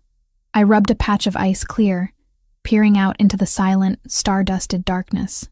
If Marco knew this place, he'll have a contingency plan.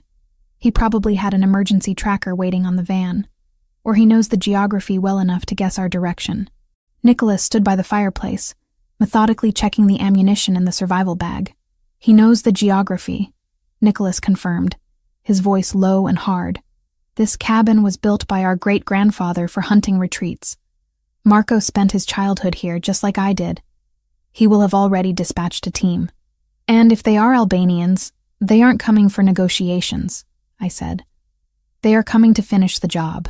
Nicholas looked up, his dark eyes meeting mine with fierce intensity. "Then we don't wait for them to knock." Our new plan solidified quickly, born of necessity and shared intellect. Since the cabin was compromised, we had to turn its isolation into a weapon.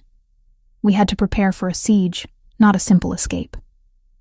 Part 6 of our survival became a desperate scramble to fortify our position before the first sign of dawn. Nicholas focused on the external security. He was intimately familiar with the grounds. He set up tripwires using thin fishing line from the emergency kit, stretching them across the 3 main paths leading to the clearing. He piled snow and brush near the main entrance to mask our recent tracks. He had only 2 spare clips of ammunition, so every shot had to count. I, in turn, focused on internal defense. The cabin, built in the early 1900s, was solid but lacked modern safety features. I scanned the room for anything that could serve as a distraction or defense, utilizing the knowledge I had gained covering urban conflict and survival courses. "We need a better exit plan than the front door," I told him, pointing to a small blocked-off window high on the north wall of the storage shed attached to the cabin. "If we can widen that, it gives us a high-ground escape route to the thick woods." Nicholas nodded, already grabbing an axe. "Good thinking. But that's only for the final minute." While he worked on the small window, I worked on preparing the internal defenses, the traps I had promised. I found a surprising number of flammable items under the sink. Cleaning supplies, old bottles of rubbing alcohol, which I had already used for his wound, paint thinner left over from a renovation years ago, and a leaky tank of camping propane meant for a small stove. My mind raced through the inventory. I took the cleaning supplies, ammonia and bleach, and mixed small amounts into several glass bottles, carefully capping them. I knew the mixture wouldn't create anything truly lethal, but the resulting gas, chloramine, would be noxious and blinding, a perfect tactical distraction. I placed these smoke bombs near the entrance and the main window, ready to be tossed. Next, I found the camping propane tank. It was too risky to turn it into an explosive, but the gas itself was flammable. I carefully rerouted the thin hose from the stove unit, running the tip near the main fireplace flue, ready to be uncapped and released should the invaders attempt to use the chimney or force their way through the front door. It was a crude deterrent, highly dangerous, but designed to buy us critical seconds. As I worked, Marco's muffled protest drifted from the next room. His whining was incessant, a constant background noise of self-pity. "You should kill him now," I stated, wiping my hands on a piece of rough burlap. "He's a liability, Nicholas. He knows your mind.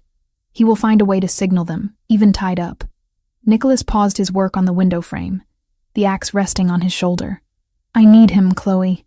When I bring him back, I need his testimony. I need my capos to see the look on his face when he tells them he betrayed the family. I need to erase any doubt about his guilt. He's my evidence. Your revenge, then," I corrected him softly. "Justice," he countered, the word cold and absolute. "But you're right. I can't let him communicate." Nicholas walked over and stuffed a thick, greasy rag into Marco's mouth, silencing the traitor's screams completely. He checked the ropes again, cinching them tight until Marco's face was purple with rage and terror. He then placed a large, heavy crate directly in front of the locked door, blocking it from the outside. We regrouped by the fireplace, the warmth a central pillar against the encroaching danger. The clock on the small mantelpiece read 4:30 am. "They'll arrive at first light," Nicholas estimated, checking his watch against the rising moon. "They'll think we're sleeping, or too injured to fight back. They'll underestimate us," I said, loading the last of the ammunition clips. I was surprised by my own sense of calm. The fear was still there, but it was metabolized into pure, kinetic energy. I wasn't the helpless journalist anymore. I was a functioning piece of his defense system. Suddenly, a tripwire near the perimeter snapped. The sound was faint, a dry crack swallowed quickly by the vast silence of the woods, but it hit us like a gunshot. "They're here," Nicholas whispered, his hand going instantly to his main weapon. He looked at me, his eyes wide and serious in the firelight. "Get behind the stove. Be ready to throw those bottles the moment I give the word. You are the distraction. I'm the fire."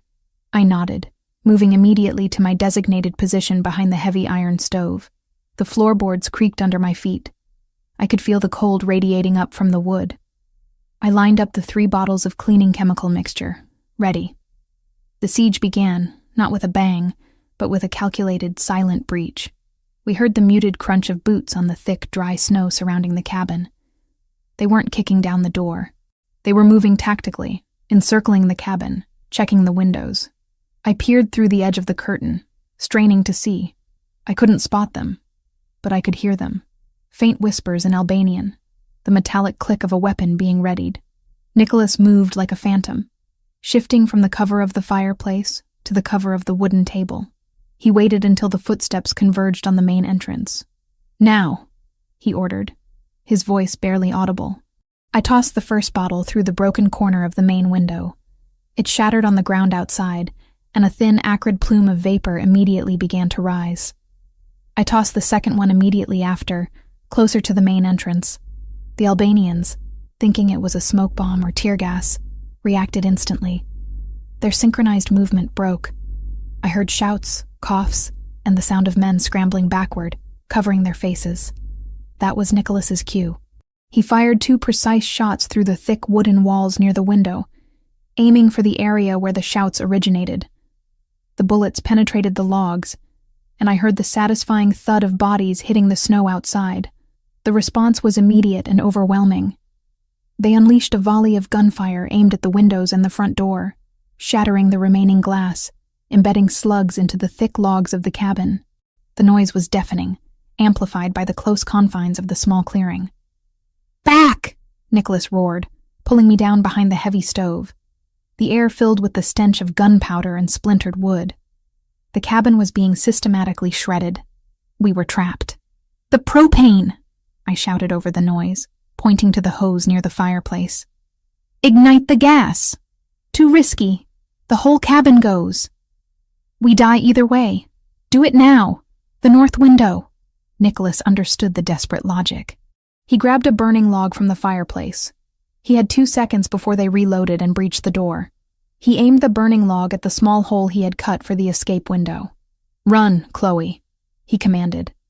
He grabbed the propane hose, uncapped it, and directed the gas toward the open fireplace flue, just as he threw the burning log toward the escape window. The propane released quickly, creating a volatile, invisible cloud that filled the air.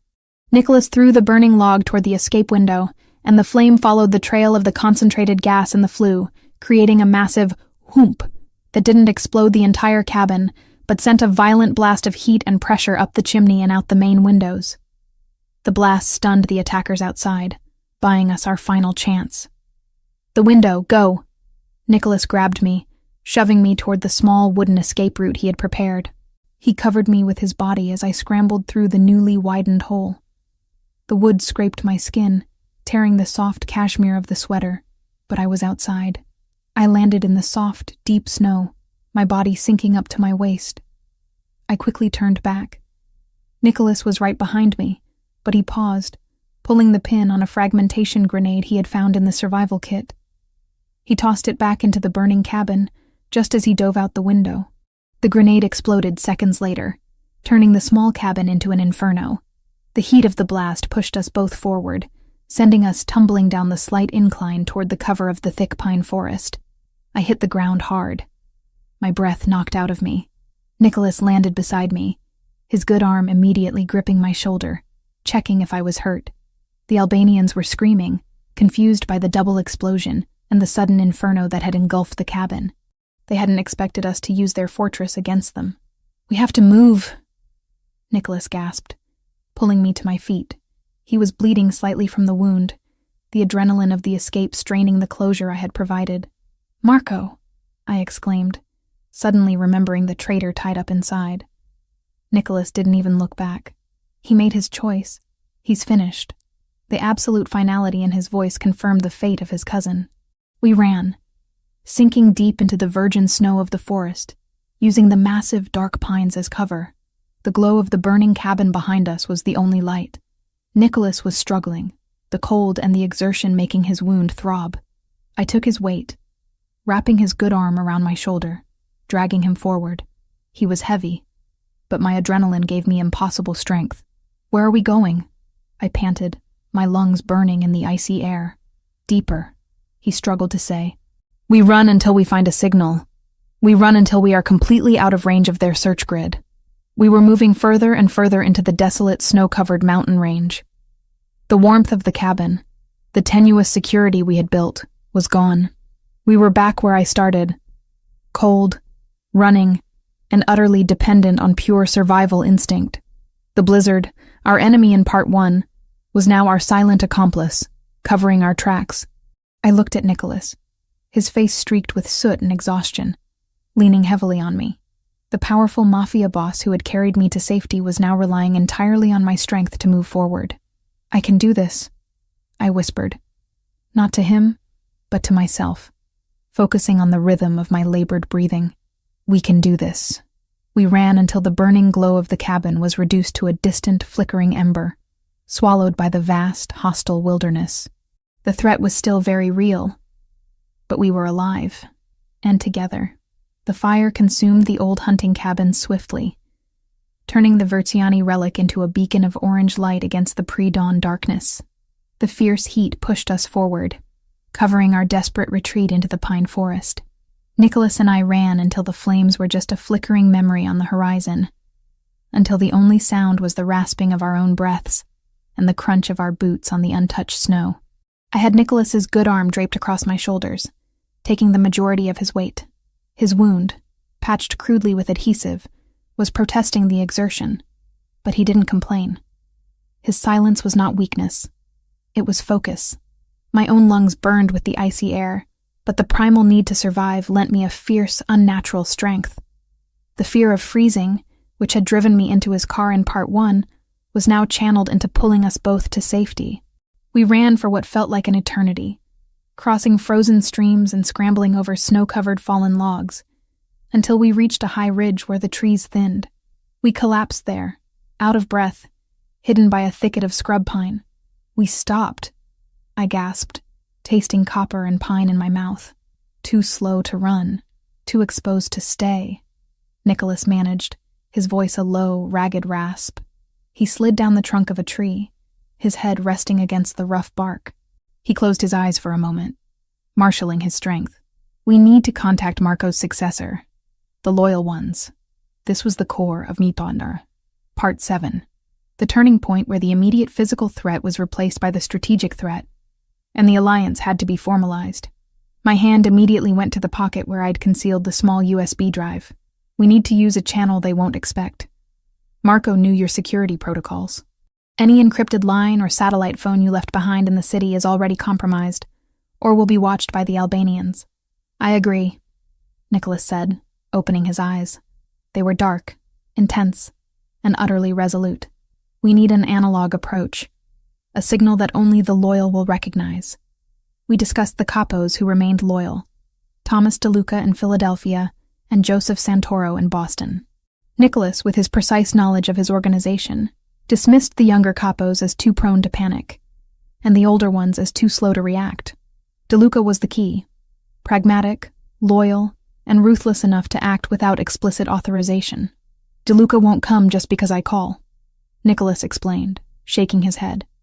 He needs proof. He needs to see Marco's betrayal with his own eyes, and he needs to know that the information came from a source I trust implicitly. Then we bring Marco to him, I stated. Nicholas looked at me. Marco is dead, Chloe. He was in the cabin when it exploded. The Albanians will assume that, I said, a cruel, pragmatic grin touching my lips. But we didn't see the body. The fire will have destroyed the evidence. We tell DeLuca that Marco is alive and that we have him. It's the only thing that will mobilize his fear and his loyalty.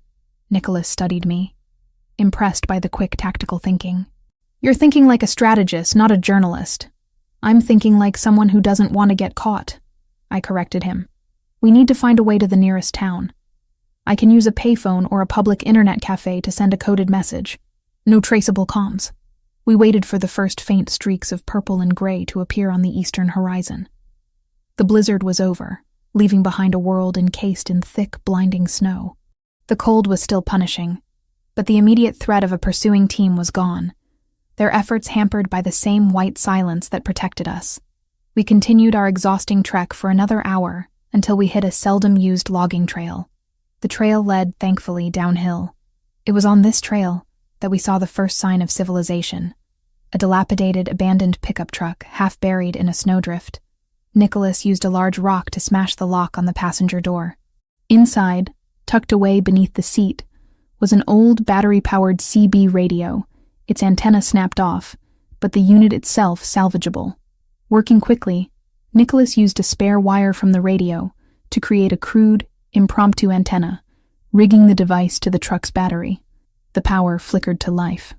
I can't talk long, Nicholas said, turning the dial. The Albanians might be monitoring these frequencies for chatter. I need a single word, a code that only DeLuca will understand. He finally found a static-laced frequency. He keyed the mic, his voice raspy but commanding. This is Verziani. The Eagle has landed. I have the package. Rendezvous point Echo, immediately. The Hawk is dead. Repeat, the Hawk is dead. He spoke only those words. The Eagle was Nicholas himself. The Hawk was the family's code word for the Consigliere's authority, the traitor's position. He gave a coded geographical coordinate, Echo, that only Thomas DeLuca would know from decades of contingency planning. He didn't mention Marco's name. He slammed the CB radio down, pulling the wires loose and smashing the unit. That's done. Now we wait. We waited for 3 tense hours, hidden in the brush, watching the logging trail. The sun finally broke through the clouds, bathing the frozen landscape in blinding white light. Nicholas was growing restless, his wound occasionally seeping blood onto his exposed chest. Finally, we heard it, the low, powerful rumble of heavy machinery approaching the trail. Not one vehicle, but 3. Nicholas grabbed his weapon, pulling me down low into the snow. This is it, Chloe. If it's not DeLuca, they'll kill us both. The convoy stopped. 3 black, heavily armored SUVs, identical to Nicholas's, emerged from the tree line. The doors opened simultaneously. It was Thomas DeLuca, tall, imposing, and his face a mask of shock and fierce relief. He was surrounded by his own loyal men. "Nicholas!" DeLuca shouted, rushing toward us, ignoring the snow. Nicholas rose slowly, leaning heavily on the tree trunk. The sight he presented, bloody, exhausted, leaning on a homeless woman in a cranberry sweater, was a shocking contrast to the impeccable boss DeLuca expected. "Thomas?" Nicholas acknowledged, his voice strained. "The Hawk is dead, but I have the package." DeLuca's eyes immediately went to me, then back to Nicholas. "Who is she?" "This is Chloe," Nicholas said, stepping slightly in front of me, a protective gesture that was as instinctive as it was fierce. "She found the snake. She saved the summit. She is Versiani intelligence now." DeLuca's confusion was evident, but his loyalty was absolute. "We're compromised here. The Albanians are mobilizing. We need to go back to Boston. Santoro is waiting." "Before we go," Nicholas said, pushing past me, walking toward the logging trail. "I need proof." The moment was taut with drama. Nicholas walked to a spot on the trail and used his boot to kick snow away from a large, flat rock. Beneath the rock, he had placed the small USB drive I had given Daniel in Part 4, which Daniel had returned to Nicholas upon meeting him at the summit. "This drive has everything," Nicholas said, handing the drive to DeLuca. "The transfers, the communication logs. It links Marco's account directly to the Albanian network. He sold us the moment I was elected Don." DeLuca took the drive. The weight of the tiny object seemed immense. He looked from the drive to the massive plume of smoke still rising in the distance where the cabin had burned, then back to the exhaustion and blood on Nicholas's face. "My God, Nicholas," DeLuca muttered, shaking his head. "He was family. He was a traitor," Nicholas stated, the wound in his shoulder forgotten. "Now, we bring the matter to the capos. I want a meeting, tonight. The Albanians think I'm dead, and they think Marco is their informant. We use this lull in the war." DeLuca nodded, his face hardening with cold resolve. He looked at me again, this time with a glint of respect. "She risks everything for the truth. Nicholas, you found yourself a warrior. She belongs to me," Nicholas stated, the possessiveness returning, stark and non-negotiable, despite the circumstances. He walked back to me, taking my hand and pulling me toward the lead SUV. I didn't flinch from the possessiveness. I accepted it. In this world of chaos, his control meant my security. I had found the largest, fiercest predator in the jungle, and I had proven my worth not by submission, but by skill. I had earned my protection. I climbed into the back of the armored SUV, the heavy door closing with a solid, reassuring thud. Nicholas climbed in beside me. DeLuca took the front passenger seat. The convoy began its long, careful descent toward the main highway, leaving the desolate logging trail behind. I leaned back against the plush leather, exhausted, but supremely alive. The war wasn't over, but the battle for control of the Versiani family had just been won on a freezing, snow-covered ridge, thanks to a woman who had broken into a car for warmth and a journalist's memory. The Albanians were now scrambling, unsure if their traitor was alive, and unaware that the man they thought was dead was preparing his final counterattack. I looked at Nicholas. He was staring out the window, his hand resting on his thigh, the knuckles white. He turned to me and gave the faintest, briefest nod of acknowledgement. We were safe. The next phase, the inevitable reckoning, could now begin. The air in the penthouse office was thick with the scent of ozone and freshly printed paper, a distinct contrast to the cold, pine smoke-laced air of the cabin 3 months prior. The blizzard had long since melted, leaving New York City bright and bustling with the aggressive energy of a late spring. I sat at a custom-built, crescent-shaped console in the East Suite office, now formally designated the Versiani Strategic Intelligence and Media Command Center, my domain. I was no longer Chloe Evans, the homeless, desperate journalist. I was Chloe Evans, Director of Strategic Intelligence for the Versiani Corporation. My life had transformed from a constant struggle for survival into a meticulous exercise in managing power. My days were no longer spent chasing deadlines or avoiding eviction, but coordinating international data streams, monitoring rival organizations, the Russians, the Sinaloa cartel, and, most importantly, insulating Nicholas's legitimate businesses from any unwanted government scrutiny. The past 3 months had been a relentless, strategic blur. Nicholas, having used the evidence from the USB drive to expose Marco's betrayal, had convened an emergency meeting with his loyal capos and the heads of the other families. The sight of a bloodied, furious Nicholas Versiani presenting irrefutable proof of the Albanian-led assassination attempt, all validated by a civilian witness, me, had galvanized the commission. Marco had been dealt with swiftly and brutally, his fate sealed by the fire in the cabin and the unanimous vote of the organization. The threat had receded, but the cost had been immense. Nicholas had spent weeks restructuring, eliminating the cells Marco had compromised, and establishing me as his new consigliere of information. I wore an impeccably tailored light gray silk suit today, functional and professional, a world away from the cranberry sweater. I finished reviewing the latest report from the Chicago operation, a complex land deal that Thomas DeLuca was managing, and placed the tablet down with a decisive click. My eyes, once perpetually shadowed by exhaustion, were clear and sharp, focused by my new purpose. I had not become a trophy wife. I had become an architect of his empire's defense. The door to the inner office opened, and Nicholas walked in. He was, as always, flawlessly dressed in a navy suit, his expression composed, but a subtle exhaustion lingered around his eyes. He had been in meetings since dawn, dealing with the political aftermath of the summit attack. "Problem?" I asked, rising to my feet, already moving toward the war map display. "No problem you haven't already anticipated," he replied, running a hand over the back of my neck. A brief, familiar gesture of possessiveness and intimacy. "DeLuca is requesting clarification on the zoning permits. It's on your desk." "It's already flagged," I confirmed, tapping the screen. "He needs to cite Ordinance 407. I wrote the memorandum this morning." He glanced at the screen, a faint, genuine smile touching the corner of his lips.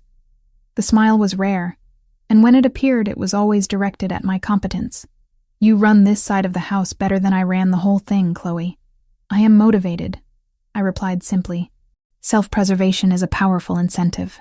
"Is it still only self-preservation?" he murmured, leaning closer. The air around him always held the scent of expensive fabric and control.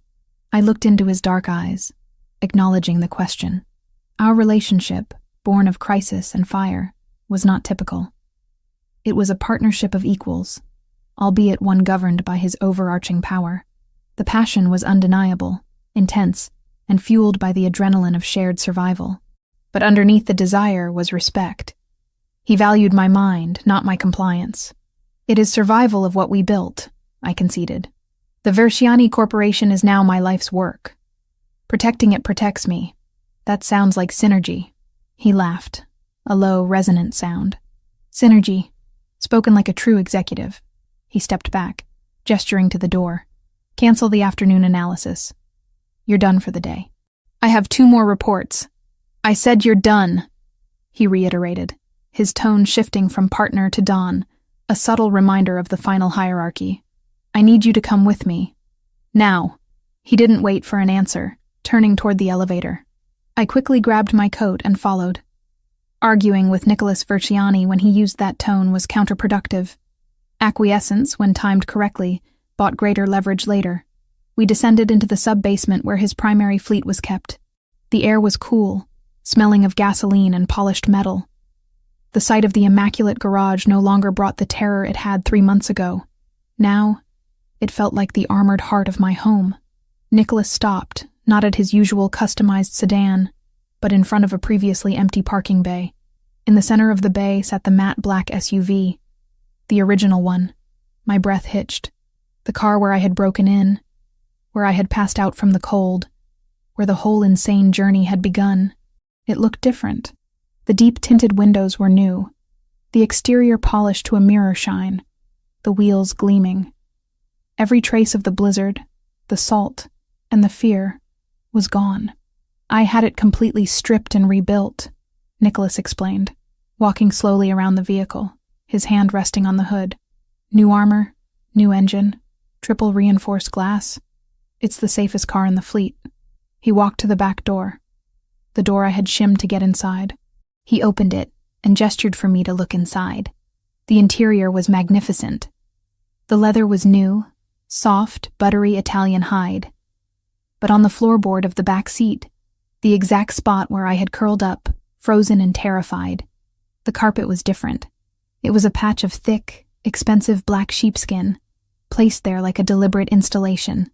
"I found the shim you dropped," he said, pulling a small silver object from his pocket.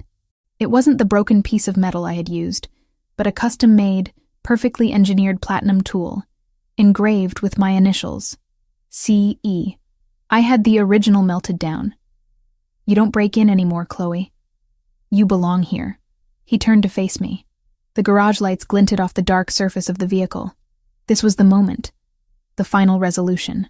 "I wanted to bring you back to where we started," he said, his voice dropping to that low, dangerous register that commanded attention. 3 months ago, you climbed into my car out of desperation. You were starving, freezing, and running from a betrayal I was blind to. You brought fire into my cold, controlled life. You saved me from the trap, not with a gun, but with your mind. And your audacity. He reached into the inner breast pocket of his suit jacket. My heart started to hammer, a frantic, anxious rhythm I hadn't felt since the night of the summit. He pulled out a small black velvet box. He didn't kneel. He stood tall, dominating the space, making it clear this was an offering between equals in power, not a romantic plea. He opened the box. Resting on the velvet was a ring.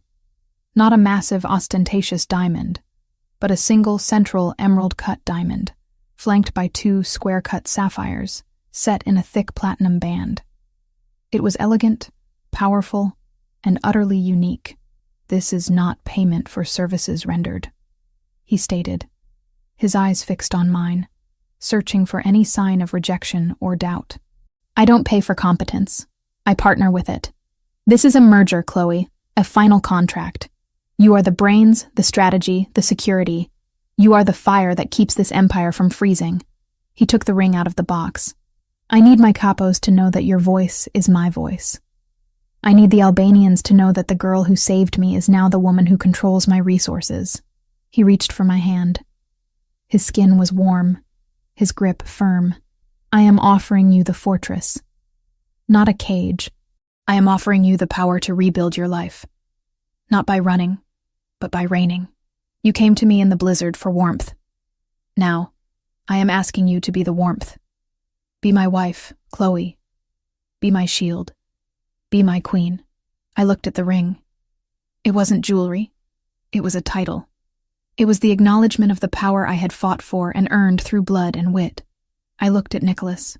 He offered a life of constant danger, but also a life of complete, absolute security and meaning. I didn't ask why me, or what about the danger. I had asked those questions 3 months ago.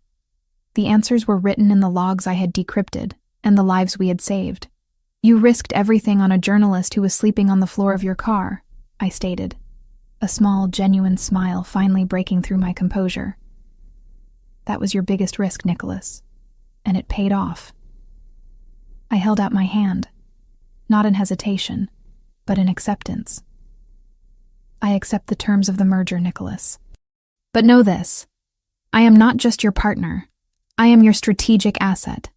If you ever try to sideline me, I will burn down the whole empire and start my own." A fierce, relieved grin finally broke across his face, a rare display of pure, unadulterated triumph.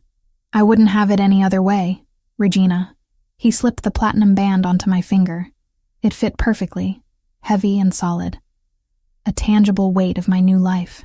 He pulled me against him, his arms closing around my waist, his mouth finding mine in a kiss that was not soft or romantic, but demanding, possessive, and exhilaratingly real. It was a kiss that sealed the contract, a promise of shared danger and shared victory. When he finally pulled back, he rested his forehead against mine, his dark eyes looking down at me with an intensity that promised devotion and dominance in equal measure. "We go to Boston tonight," he murmured. "Thomas DeLuca has arranged a ceremony. The family needs to see us. They need to see their new queen." I looked around the garage, at the original SUV, the starting point of my impossible journey. From a freezing girl desperate for survival to the woman standing in the center of the Verziani Empire. "You brought me home," I acknowledged, wrapping my arms around his neck, finally allowing myself to sink into the absolute safety his body provided. "I found you," he corrected me, his voice a low, final assurance. "In the middle of a blizzard, on the floor of my car, I found the only thing in this world that could ever truly protect me." He scooped me up into his arms, just as he had done on the night he found me. But this time, the gesture was pure pride, not triage. He carried me toward a different, waiting armored car, ready to take me to our future. The snow had melted, but the fire we started was burning hotter than ever. The end.